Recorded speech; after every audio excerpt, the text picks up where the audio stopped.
Everybody, Okay. welcome to another edition of Ask the Expert with the Martin Iden team. I'm very excited today to have Engo Okafor. Uh, okay, I got too excited about the It last usually takes a few. Okafor, It right? usually takes a few times, but you got it like right away. That's great. Yeah, Americans usually say Okafor, Right? but you That's got it so right. funny. That's Yeah. got the pronunciation. Yeah. That's great. So Engo, I met Engo about maybe 6 months ago with everything going on here with COVID. Our trainer, David Vargas, switched from gyms to Engo's gym, which is a great private gym called Icon Class. And I got to know Engo over the past 6 months. And he just has such a great story to share and is expert in a lot of different areas. So I've asked him to be on the show, and here he is. So Engo, first of all, tell us a little bit about yourself. So you started, the floor is open. When did you come here to the U.S.? Well, I came. Well, first of all, thank you for having me on. I appreciate it. I came to the U.S. when I was 18. This was Wow. in the dark ages of 1993. Wow. And I came here to start over, to go to college, and I lived in Connecticut. Went to University of Connecticut, studied computer science, because African parents are all about study and get the job. And everything has to be safe. So it has to be something in the sciences. So you get a college degree, you get a job, they pay you your salary, you get your benefits, and you're taken care of. So it's never about becoming an entrepreneur or starting a business.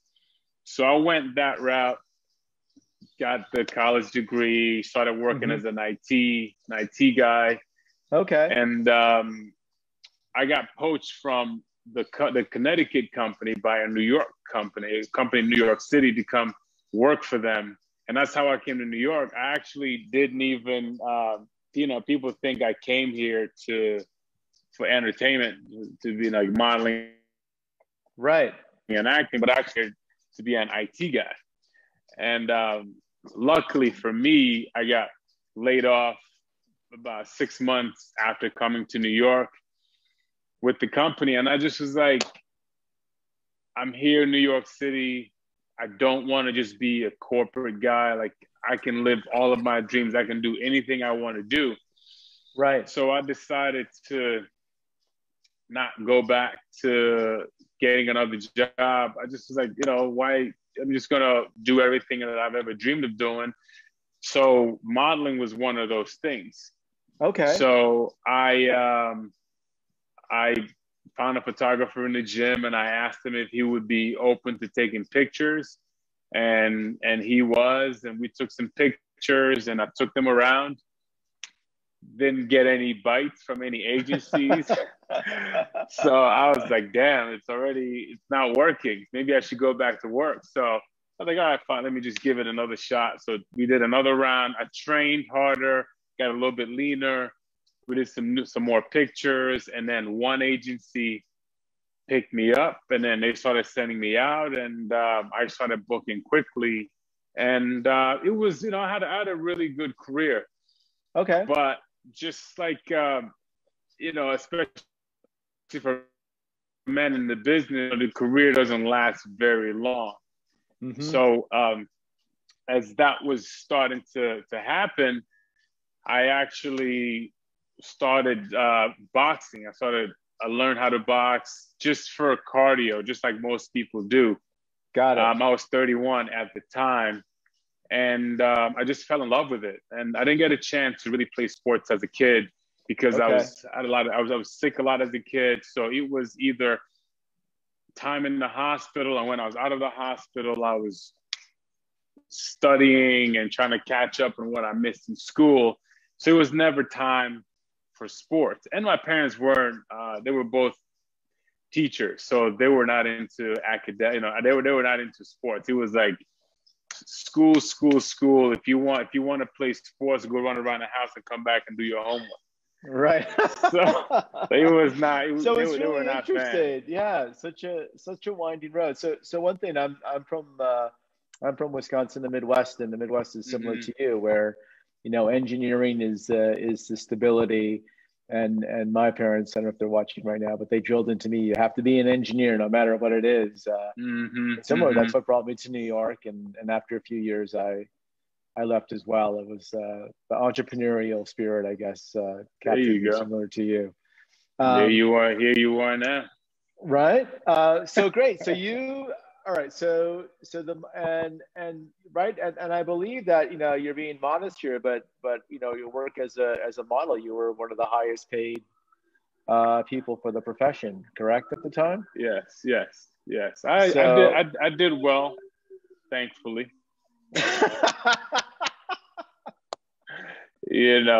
But it's one of those jobs where you got to save your money, because you book a big job, but then it's quiet for a while, and then you book another big job and it's quiet for a while, unless you're a catalog guy. Like catalog guys are like super slim. You got to be able to fit into like a 38 regular jacket. And I couldn't fit in a 38 regular jacket when I was 15. So as a grown man, it just wasn't going to happen. Right. Like my shoulders were too broad. And so I started thinking about making a shift while all that was happening. And I had just started boxing as well.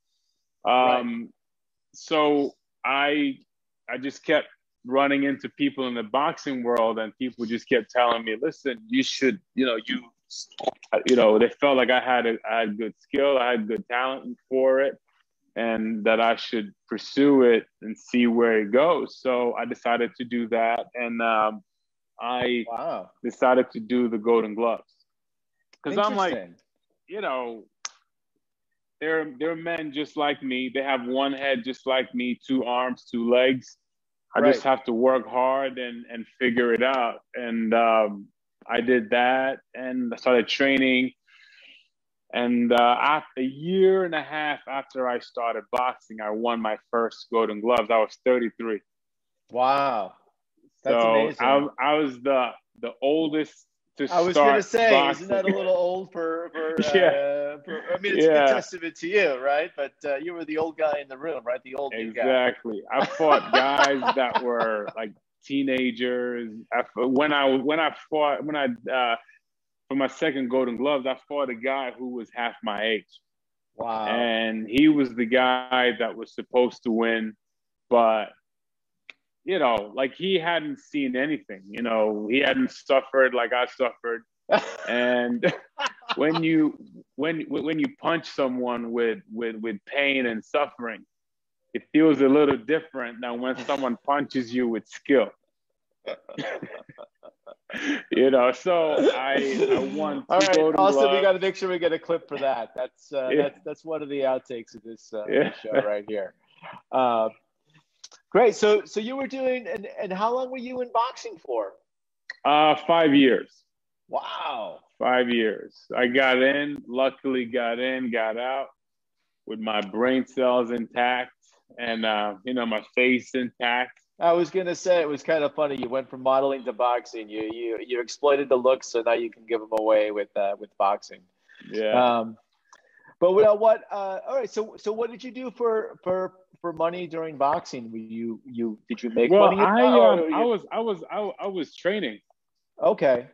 I actually was. I had segued.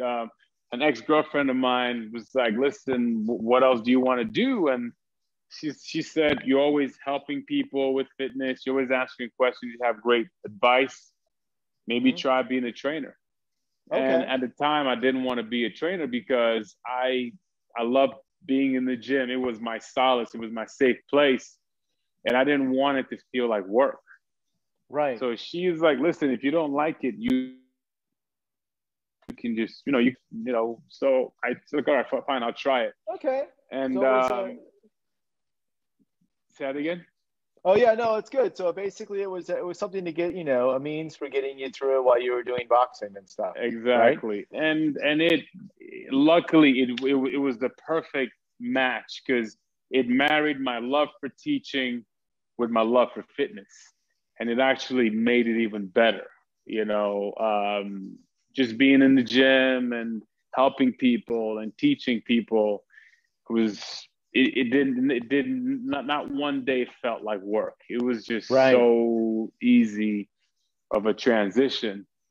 And I was at Equinox. I started at Equinox on 19th Street, and Hmm.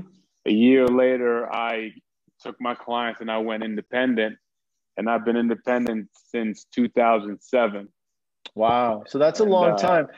oh yeah, And so one of the things I like about you, Ango, and we talk a lot, and we had a few side conversations about real estate, is that you always have this curiosity to learn, or you have a great curiosity outlook on life, and sharing that your parents were educators. Do you think that was part of what was instilled on you to be curious and learn things, or be willing to teach, or how?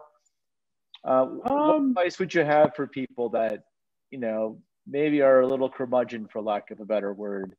And is it a trained skill to be curious on life, or what are your thoughts on that? well, I was. It was always I call it a gift. It was always a gift of mine. Like my parents came from very poor beginning, especially my dad. So he didn't have anything. Grew up in a thatched, roof hut, and didn't have a bathroom. Just came from nothing. So Wow. he instilled a lot of fear in us. And don't we? I would see, we would look at a business, and he would always say 80% of businesses fail. So it Hmm. was just more my desire. It was I'm driven by happiness, right? And I feel Right. that if you rob yourself of the ability to explore and try Hmm. things and fail at things, and you would never truly be happy. So if you allow yourself to try things, anything, like anything that is in your mind that you feel would make you happy, you should go Uh-huh. ahead and try it. Right. We have one life, Wow. and if you allow yourself to be afraid and be afraid of failing or not living up to whoever's expectation, you're going to be living a half of a life. I've always felt so. I I'm always open. I always love talking to people, hearing their stories, because those are people like to read a lot of books. Like I prefer to talk to people Right. because their stories are unedited. They're Interesting. not Right. they're not telling me the stories because the publisher has a gun to their head for sales. Right. They're not trying to sell books. They're not trying to become the number one bestseller or whatever. They're just pouring their hearts out. And I've learned so much more from talking to people and their life experiences than any book I've ever read. Wow. So That's amazing. my wife always says that you're that dude, that I'm that dude that'll talk to a wall at a party. Like I'll talk to anyone, because you can learn from anybody. It doesn't matter who it is. You can talk. I talk to kids. You can learn. You can learn from kids. Like talking to kids, you learn the purity of thought and Right. using that and applying that to the way that I think and the way I approach things makes it so much more fun. Like if you look at my daughter is, just went past the phase of realizing everything is 3D. Interesting. So she starts looking on and, seeing that a bottle has, multiple sides, it's not just two dimensional, and just being curious about everything, I feel like that is what true living is, and that is how you attain true happiness. Right.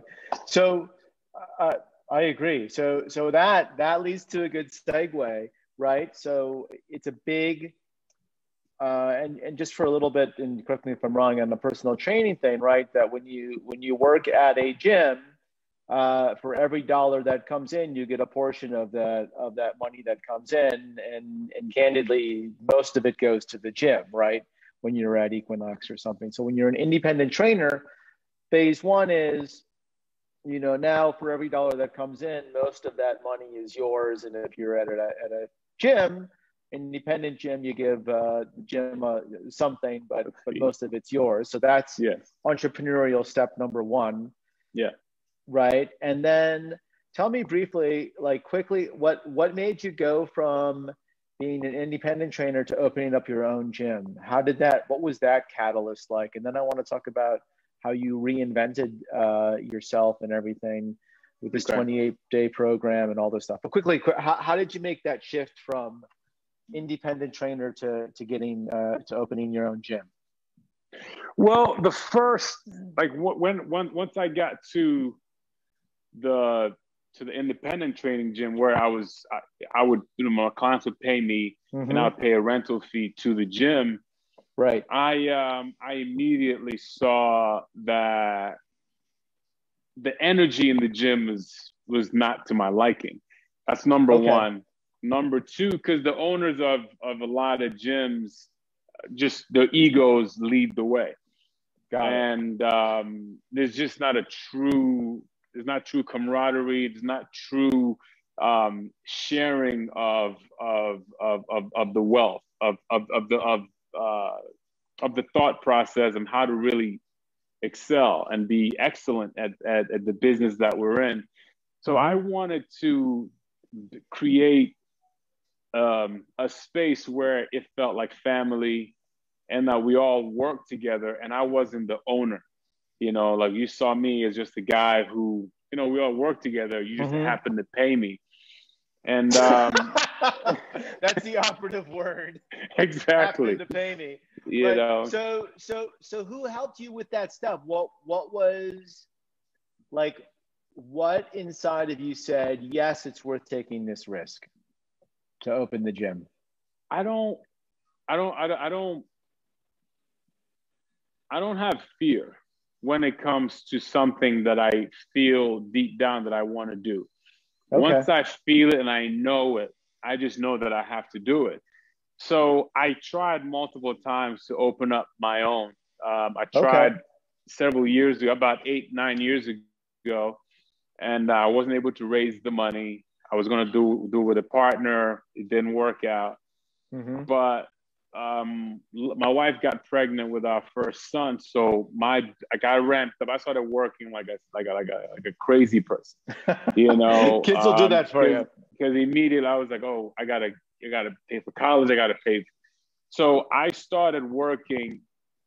I cut my sleep got cut down. I started sleeping 4 hours a night, and I would do sometimes 15 sessions a day. Wow. And for the first year of doing that, I averaged 55 sessions a week. That's incredible. And then that went up to 60 sessions. Yeah. And that's 55 hours of doing sessions. Right. And, you might have an hour here, hour there. Yeah. So I started putting money away just in case. With always in the back of my mind that I wanted to have my own. I want to have my own. And one day, a trainer this is the note to everyone: be nice to everybody you meet. A trainer that I would always run into at another independent gym, and I was always cool. Like, I talked to him, asked questions, and he worked at this gym that I own now. And one day he said to me, listen, the guy that owned the gym is having some financial difficulty. I think you might be able to buy the gym. And I was like, get out of here, like I didn't think I could, and I had the, be able to. Mm-hmm. So a couple weeks go by, he comes back and he's like, listen, I really think you can do this. I said, you know what? Make the connection. And he introduced us, and long story short, he started at a number here and I had a number way, way down here.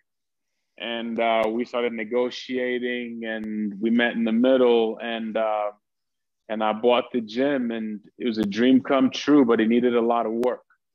So I was training clients at a gym that was about, it was about 8 minutes away, 8-minute walk. Okay. So literally I would train clients and I would have like an hour and a half break. I would run over here. I taught myself how to cut tiles using a table saw. I never used a table saw in my life. The first time I turned it on, of course, because you're a computer technology guy. Exactly. You're an the IT. first time I turned on a table saw, I turned it off. It was the scariest thing I ever seen. I was like, I'm gonna cut off every finger. I'm gonna cut off my arms. It was crazy. So I was like, I'm either gonna cut this tile or I'm not gonna have my own gym. Because I talked to contractors and they were all quoting me like $80,000, $50,000. Wow. I was just like, screw that. I'm gonna figure this out. I'm gonna do it myself. So literally, I would have an hour and a half break. I would run over here, cut some of the rubber tiles, put them down on the floor, run back to the gym. I would have bits of rubber like all over me. So I just dust off, run back to the gym, train clients, run back here. And I would be done with sessions at 8 o'clock at night, and I would run over here and I would work till like midnight, go home, sleep for maybe 2-3 hours, be back at the gym. My first session was at 5 a.m. Wow. And once so again, just I want to keep moving it along because there's such great stories. But what some great takeaways here is that everybody always sees the success. They don't necessarily see you doing all that before, and also during the time you bought an apartment for your family, you have a rental income apartment now. So quickly, and again, and a baby. You have what, 2 kids or 3? I have 2 kids. 2 kids, right? So then gym is up and running, things are going good. COVID happens. Everybody is, Sean, can you be on mute at all? Yes. But can I quickly just say, I just want to add one thing. We have 6 minutes left, and a lot of people tuned in because they want to hear about this 28-day body transformation. And that's all I have to say. All right. So we're gonna go there quickly. All right. So so then I'm going to cut to the chase, so to speak, right? So COVID happens. People can't come to the gym. Give us some time about this 28-day body transformation. Okay. The program and how it came up and all that stuff. Most trainers try to like get people strong and, have you lift tons of weight. But, living in New York and also having this, modeling and acting background, I know that people that live in cosmopolitan cities are very fashion conscious. So, like you and Sean, like you wear your suits and everybody looks sharp, like a lot of programs in order to get you lean so you can fit in these custom suits and sharp clothes, they want you to get big first, to go to a bulking phase, and then you go through like a leaning out, a cutting phase to get lean. I was just like, nobody's got time for that. Like nobody has time to gain weight, not be able to fit their clothes. You're a professional, like these guys are like Wall Street guys are all, New Yorkers are professionals, like women and men. So I wanted to create a program where you can build muscle and get lean at the same time without having to get big and then shrinking. So that's how over years, I started, testing different methods of training to find out the best regimen, the best routine that will get people these results and get them results quickly. Like, people want to look good now. So the 28-day program, I have a 28-day program for men. I have a 28-day program for women, because men and women have different needs. Right. So now with this program, it comes with a nutrition component to it. And we've been getting great results. And some people use it as a jump start, for their fitness. A lot of people use it to prepare for life events such as weddings, reunions, and it's amazing. Like, if you people take a look at my Instagram page, Catch Ingo, they'll see our before and afters. They look like completely different people. They do. We looked. I was going to say, I looked on the site yesterday, and it's true. Mm-hmm. Now, and then quickly, do you have to go to your gym? Do you have to fly? Do you have to rent out an apartment for a month in New York to work out with you to make this happen? Or is there other ways to do this program? No, they can. If you're in New York, you can do it with me in person. We can do it virtually too. And a lot of the program I developed for my celebrity clients. Like, I had a guy who was on a TV show, and he needed to get lean quickly because he was known for being like the deep guy and like the actor. But he booked a job where he had to be naked, and he wanted to be, and it was 3.5 weeks away. So he wanted to be able to just focus on acting and not being self-conscious of his body. And he asked me if I could help him. And that was when the program actually became a product. Wow. So people, that's amazing. We can do it virtually, like we're doing this call right now on Zoom. So I've done the program with people in LA, a bunch of people in Europe. So all over the world, people are doing my transformation, and they don't have to be with me in person. Right, and there's a program on the website too, right? You can buy a package program with videos. Exactly. You can buy an ebook, a PDF of the program, and you can do it on your own. So you have different options of how to get involved and do the program. Great. And what's kind of the big secret of it? Again, we're like this always goes by so freaking fast. So what are kind of the big secrets? Do you have to starve yourself, or is the No. Okay. There's no, you eat. Everybody, you actually eat food, but 10 people just signed up right now. You're gonna be eating food. The weights, the idea is to keep the weights light. So it's lighter weights, higher reps. And we mix a lot of cardio. So it's like circuits, cardio, lighter weights. And for the nutrition portion, it's proteins. I don't want to give it all away. Okay, but, no, I hear you. You got to buy the program. But that sounds really. Or reach out to me, email me. And I'll get them going. We'll have all that stuff. So so any parting thoughts, Engo, before we sign off? And again, it was a pleasure talking with you. These things go by way too fast. But thank you so much for just sharing your journey here with us and where you are today. So thank you for having me. No problem. Some final thoughts or things you want to leave listeners with? The biggest thing I want to say is live a full life. That picture just came up. It's probably live. Go ahead. Live a full life. Be and do everything that you've ever dreamed of doing. Right. Do not allow fear of failure to stop you. You can look the way you want to look. You can have the job you want. You can have the relationship you want. But it all starts by believing in yourself. Wow. That's it. Amazing. You know, believe in yourself and work hard. Do not be afraid of working hard either. That's right. That's how I live. Ango, thank you so much, everybody. Ango Okafor.